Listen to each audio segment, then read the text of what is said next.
Hello मेरे प्यारे दोस्तों, मैं अतुल सिंह स्वागत करता हूं आपके अपने इस चैनल अतुल लर्निंग पॉइंट पे। तो दोस्तों, आज की इस वीडियो में हम देखने वाले हैं मैथ के क्लास 12 के मोस्ट इंपॉर्टेंट क्वेश्चन जो बोर्ड एग्जाम में हर साल आते हैं, चाहे वो 5 नंबर के हो या 8 नंबर के हो। मैं आपको इससे पहले की वीडियोज़ में भी इंपॉर्टेंट क्वेश्चन प्रोवाइड किया हूँ।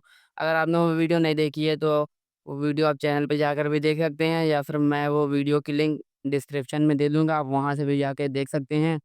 और मैं आगे भी आपके लिए ऐसे ही इम्पोर्टेंट क्वेश्चन लाता रहूँगा। अगर आपने अभी तक इस चैनल को सब्सक्राइब नहीं किया है, तो प्लीज़ सब्सक्राइब कर लीजिए और वीडियो को भी लाइक कर दीजिए। चलिए देखते हैं आज का क्वेश्चन। लिखा है, सिद्ध कीजिए कि सारणी पे 1 plus A, 1 1 1 1 plus B, 1 1 1 1 plus C को A B C bracket 1 plus 1 upon A plus 1 upon B plus 1 upon C के बराबर प्रूफ करना है।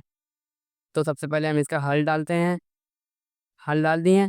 अब लिखेंगे R1 के सापेक्ष प्रसार करने पर। R1 यानी कि ये पहली पंक्ति के सापेक्ष प्रसार करने पर, पहली पंक्ति के सापेक्ष प्रसार करने पर, यानी कि 1 प्लस ए को बाहर लिखे रहने देंगे। और 1 प्लस ए पे जब हम लोग ऐसे प्लस बनाएंगे पंक्ति के सापेक्ष और स्तंभ के सापेक्ष, तो इसका गुणा इससे होगा माइनस इसका गुणा इससे। 1 प्लस बी और 1 प्लस सी माइनस 1 इंटू 1 यानी कि 1, और बीच में माइनस लगता है तो माइनस का 1।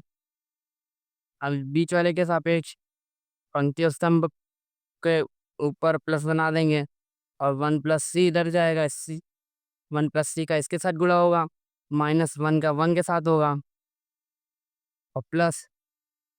अब तीसरे वाले पे फिर प्लस लगा देंगे, 1 लिख देंगे, और तीसरे वाले पे प्लस बना देंगे पंक्ति के सापेक्ष और स्तंभ के सापेक्ष।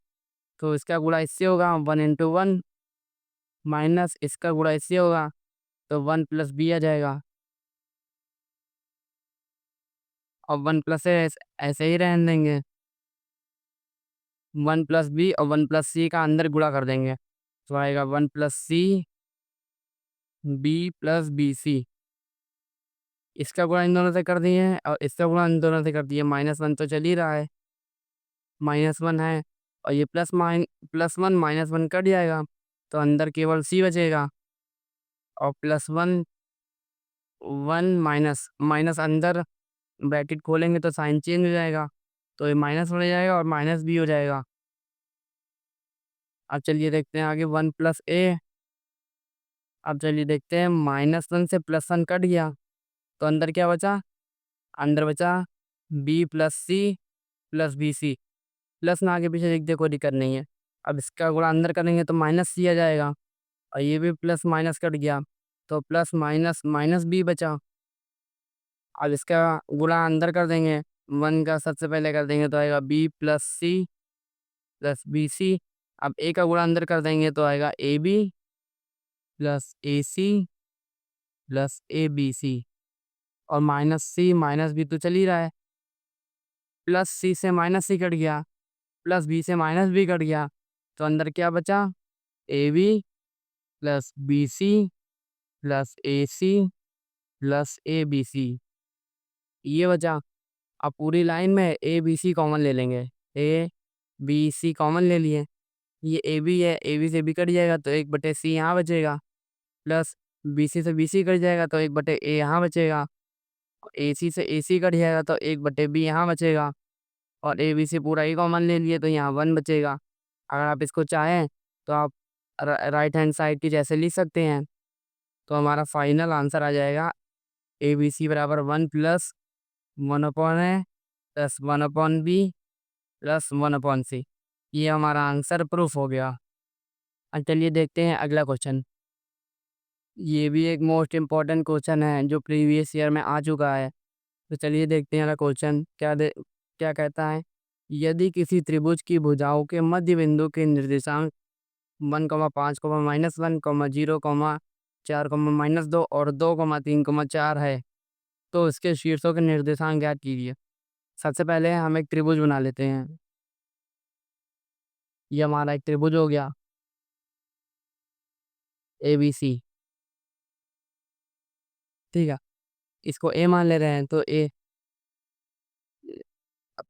चलिए देखते हैं क्या दिया हुआ है। यदि किसी त्रिभुज की भुजाओं, ये त्रिभुज हो गया, भुजाओं के मध्य बिंदु के निर्देशांक, त्रिभुज इसका मध्य बिंदु ये हो जाएगा, मान लीजिए इसका मध्य बिंदु ये हो जाएगा और इसका मध्य बिंदु ये हो जाएगा, जिसको पी क्यू आर नाम दे रहे हैं। मध्य बिंदु के निर्देशांक दिए हैं 1,5,-1, इसके मान ले रहे हैं 1,5,-1, क्यू के मान ले रहे हैं 0,4, और आर के मान ले रहे हैं 2,3,4। ये हमें मान लिया। अब हमें क्या निकालना है, शीर्ष ए के निर्देशांक, शीर्ष बी के निर्देशांक और शीर्ष सी के निर्देशांक। अब यहाँ पे आप हल डालेंगे, हल डाल के लिखेंगे माना शीर्ष ए के निर्देशांक। आप शीर्ष ए के निर्देशांक मान लीजिए, पहले शीर्ष ए के निर्देशांक मान लीजिए x1, y1, z1, और शीर्ष बी के निर्देशांक भी, शीर्ष बी के निर्देशांक भी मान लीजिए आप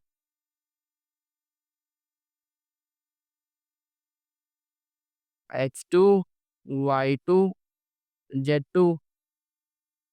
अब शीर्ष सी के निर्देशांक भी मान लीजिए, शीर्ष के निर्देशांक x3, y3 और z3। तो हमारा शीर्ष ए के निर्देशांक हो गया x1, y1, z1। शीर्ष बी का निर्देशांक हो गया x2, y2, z2, और शीर्ष सी का निर्देशांक हो गया x3, y3, z3। अब क्योंकि मध्य बिंदु का सूत्र क्या होता है, मध्य बिंदु आपने क्लास 10 में पढ़ा होगा कि मध्य बिंदु के निर्देशांक का सूत्र क्या होता है। मध्य बिंदु के निर्देशांक का सूत्र, मध्य बिंदु के निर्देशांक का सूत्र होता है x1 प्लस x2 बटा दो और y1 प्लस y2 बटा दो। अब क्योंकि P ए बी का मध्य बिंदु है, तो ए बी का मध्य बिंदु P है, इसलिए P की निर्देशांक बराबर इन दोनों का जोड़ करके 2 का भाग कर देंगे। तो यहाँ पे लिखेंगे P के P के निर्देशांक, P के निर्देशांक क्या है, 1,5,-1। अब यहाँ मध्य बिंदु के सूत्र से 1,5,-1। अब इन दोनों को जोड़ के आधा कर देंगे, x1 प्लस x2 बटा दो, x1 प्लस x2। बिंदु P के निर्देशांक हमने क्या लिया था, 1,5,-1। अब क्योंकि बिंदु P ए बी का मध्य बिंदु है, तो 1,5,-1 इन दोनों को जोड़ के आधा कर देंगे, तो x1 प्लस x2 बटा दो, कॉमा y1 प्लस y2 बटा दो, कॉमा z1 प्लस z2 बटा दो। x को x के बराबर कर देंगे, y को y के और z को z के। तो एक बराबर हमारा क्या आ जाएगा, x1 प्लस x2 बटा दो। तो हमारा x1 प्लस x2 2 के बराबर आ जाएगा। अब y का y को बराबर कर देंगे, 5 बराबर y1 प्लस y2 बटे दो, तो y1 प्लस y2 बराबर 10 आ जाएगा। अब इसी प्रकार z1 प्लस z2 बटे दो को हम -1 के बराबर कर देंगे, तो z1 प्लस z2 बराबर -1 आ जाएगा। इसको आप समीकरण 1 मान लीजिए, इसको समीकरण 2 मान लीजिए, इसको समीकरण 3 मान लीजिए। ये क्वेश्चन बड़ा है पर आपको घबराना नहीं है, अगर आप अच्छे समझेंगे तो ये क्वेश्चन बड़े आसानी से आपको समझ में आ जाएगा। अब बिंदु P के निर्देशांक से हो गया। अब Q के निर्देशांक से देखते हैं। क्योंकि Q बिंदु BC का मध्य बिंदु है, तो यहाँ पे हम लिखेंगे Q के निर्देशांक, Q के निर्देशांक, Q के निर्देशांक क्या है, Q के निर्देशांक है 0,4, -2, 0,4, -2। अब मध्य बिंदु के सूत्र से हम 0,4, -2 आप कहोगे क्यों, बी सी का मध्य बिंदु है, तो x2 प्लस x3 बटे 2, x2 प्लस x3 बटे 2, ऐसे y2 प्लस y3 बटे 2 हो जाएगा, z2 प्लस z3 बटे 2 हो जाएगा। एक्स का एक्स के बराबर कर देंगे, वाई को वाई के बराबर और जेड को जेड के बराबर कर देंगे। तो x2 प्लस x3 बटे 2 बराबर 0, y2 प्लस y3 बटे 2 बराबर 4 और z2 प्लस z3 बटे 2 बराबर -2 हो जाएगा। अब इससे समीकरण बन जाएगी x2 प्लस x3 बराबर 0 हो गई, y2 प्लस y3 बराबर में 8 हो गया और z2 प्लस z3 बराबर -4 हो गया। इसको समीकरण 4 मान लीजिए, इसको समीकरण 5 मान लीजिए, इसको समीकरण 6 मान लीजिए। अब आर बिंदु से हमारे 3 समीकरण बनेगी। आर बिंदु क्योंकि एसी का मध्य बिंदु है, इसलिए आर बिंदु से भी हमारे 3 समीकरण बनेगी। चलिए देखते हैं आर बिंदु से। आर के निर्देशांक,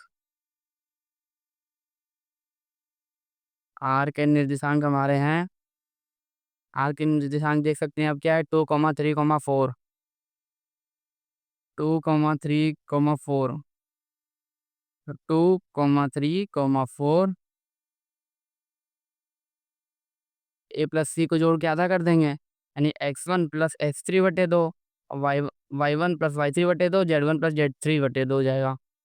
चलिए देखते हैं, x1 प्लस x3 बटे 2, y1 प्लस y3 बटे 2, z1 प्लस z3 बटे 2।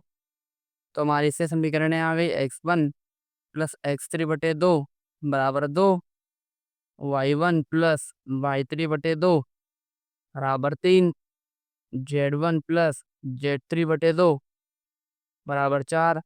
तो x1 प्लस x3 बराबर 4 आ गई, y1 प्लस y3 बराबर 6 हो गई और z1 प्लस z3 बराबर 8 हो गई।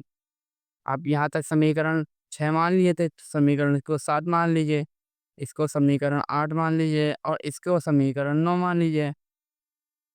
चलिए तीनों 9 समीकरणों को सॉल्व करके x1 y1 z1 x2 y2 z2 और x3 y3 z3 की वैल्यू निकालते हैं और शीर्षों के निर्देशांक तो दोस्तों मैंने यहाँ पे सारी समीकरणें लिख दी हैं। अब चलिए सबकी वैल्यू निकालते हैं। सबसे पहले समीकरण 1 माइनस समीकरण 4 करते हैं। 4 करने पर समीकरण 1 है x1 प्लस x2, उसमें से माइनस करेंगे समीकरण 4 x2, और जब माइनस लगा रहेगा तो यहाँ का साइन चेंज हो जाएगा, तो -x3 बराबर इधर का इससे माइनस हो जाएगा, 2 में से 0 माइनस करेंगे, x2 से x2 कट जाएगा तो x1 माइनस x3 बराबर 2 हो जाएगा। इसको समीकरण 10 मान लीजिए। अब समीकरण 10 माइनस समीकरण 7 करने पर तो समीकरण 10 हमारी है x1 माइनस x3, उसमें से माइनस करेंगे समीकरण 7, तो x1 माइनस x2 बराबर 4 हो जाएगा। x1 से x1 कट गया, यहाँ पे 2 नहीं होगा, यहाँ पे 3 होगा, आप यहाँ पे सही कर लीजिएगा। ठीक है, x1 से x1 कट गया तो -x3 माइनस का 2x3 हो जाएगा, बराबर 4 हो गया। तो x3 की वैल्यू निकल आएगी -2, x3 की वैल्यू -2 निकल आएगी। अब x3 की वैल्यू अगर आप इसमें रखेंगे तो x1 की वैल्यू आएगी 2 माइनस x3, तो x1 बराबर 2 माइनस x3 क्या है, -2 है, तो माइनस माइनस प्लस, तो x1 का मान हो जाएगा 4। और जब x1 का मान समीकरण 1 में रखेंगे तो x2 की वैल्यू भी निकल आएगी, तो x2 की वैल्यू कितनी आ जाएगी, 2 माइनस x1 कितना है 4, तो हमारा x2 हमारा निकल आएगा -2। ये हमारी x की सारी वैल्यू निकल आई। अब चलिए वाई की सारी वैल्यू निकालते हैं। वाई की वैल्यू निकालने के लिए हम समीकरण 2 माइनस समीकरण 5 करने पर, तो यहाँ पे लिखेंगे समीकरण 2 माइनस 5 करने पर, समीकरण 2 क्या है, y1 प्लस y2 और उसमें से माइनस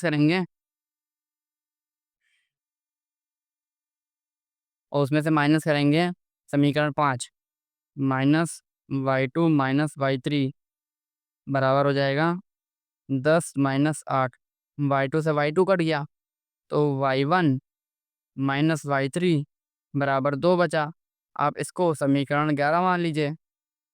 अब समीकरण 11 माइनस समीकरण 8 करने पर, समीकरण 11 माइनस 8 करने पर, समीकरण 11 है y1 माइनस y3 और समीकरण 8 है y1 प्लस y3। इसको माइनस कर देंगे, y1 माइनस y3 हो जाएगा। इधर 2 बचा और इधर 6 माइनस कर देंगे तो y1 से y1 कट गया, तो माइनस का 2 y3 बराबर -4 आ जाएगा। माइनस अब y1 माइनस अब माइनस कट जाएगा तो y3 की वैल्यू आ जाएगी 2। और y3 की वैल्यू अगर उठा के आप इसमें रख देंगे तो y1 का मान भी आ जाएगा। y1 का मान आ जाएगा 2 प्लस y3, तो y1 आएगा, y3 का मान क्या है 2, तो 2 प्लस 2 यानी कि y1 का मान हमारा आ जाएगा 4। अब y1 का मान उठाकर आप समीकरण 2 में रख देंगे तो y2 का मान भी आ जाएगा। तो y2 बराबर क्या है 10 माइनस y1, तो y2 का मान है 10 माइनस y1। अब y1 का हमारा मान क्या निकला 4, तो y2 बराबर 10 माइनस 4 यानी y2 बराबर 6। अब बस z की वैल्यू निकालने बाकी है। और चलिए वो z की वैल्यू भी निकाल लेते हैं। z की वैल्यू निकालने के लिए समीकरण 3 माइनस समीकरण 6 करने पर, समीकरण 3 माइनस 6 करने पर, समीकरण 3 है z1 प्लस z2 बराबर -1। z1 प्लस z2 इसमें से माइनस करेंगे समीकरण 3 यानी कि z1 प्लस z2 माइनस करेंगे। z1 अंदर का साइन चेंज हो जाएगा तो माइनस z2 हो जाएगा।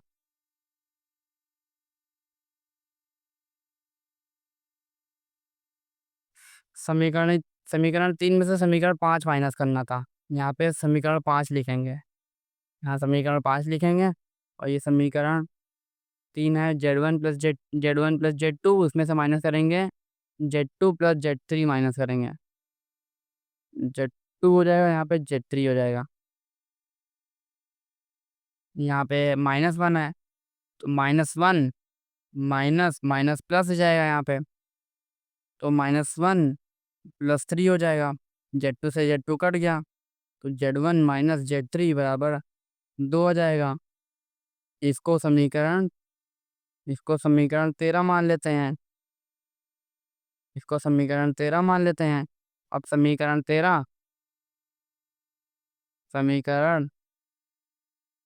13 माइनस समीकरण 9 करने पर, 9 करने पर तो z1 माइनस z3 माइनस समीकरण 13 है z1 प्लस z3, तो z1 माइनस z3 चिन्ह चेंज हो जाएगा, 2 माइनस 8, z3 से z1 से z1 माइनस हो जाएगा तो माइनस का z3 बराबर -6 आ जाएगा। माइनस का 2z3 बराबर -6 आ जाएगा, माइनस माइनस कट गया, z3 बराबर 2 से 6 काट देंगे 3 आ गया।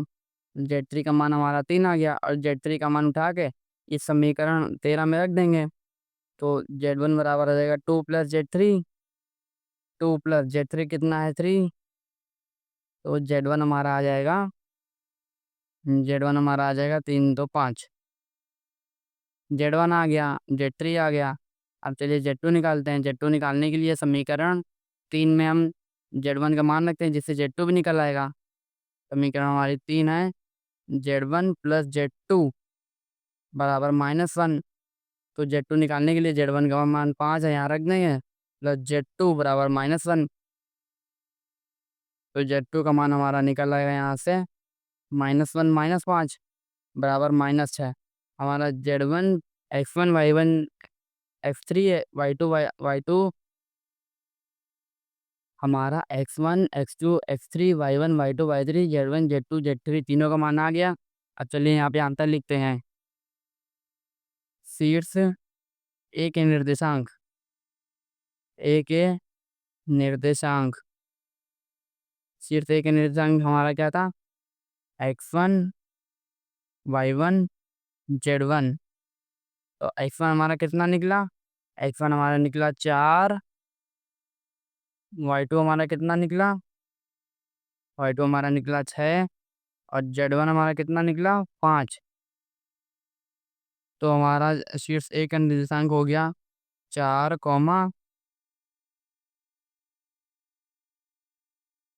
X1 Y1 Z1।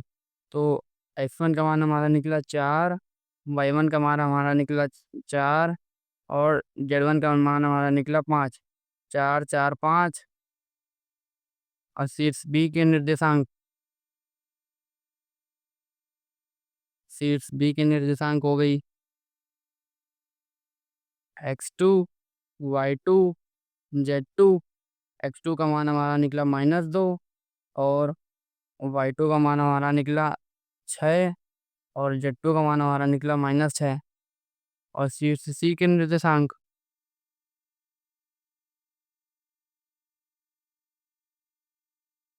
शीर्ष सी के निर्देशांक क्या हो गया हमारा, X3 Y3 Z X3 Y3 Z3। X3 का मान हमारा निकला -2 और Y3 का मान हमारा निकला 2 और Z3 का मान हमारा निकला -3। आप देख सकते हैं ये हमारे त्रिभुज का शीर्ष निकल आए हैं। अगर आपको वीडियो पसंद आई हो तो इस वीडियो को लाइक और चैनल को सब्सक्राइब कर दीजिए। ऐसे ही आगे यूज़फुल वीडियो आपको मिलती रहेंगी। तो चलिए मिलते हैं अगली वीडियो में, तब तक के लिए जय हिंद।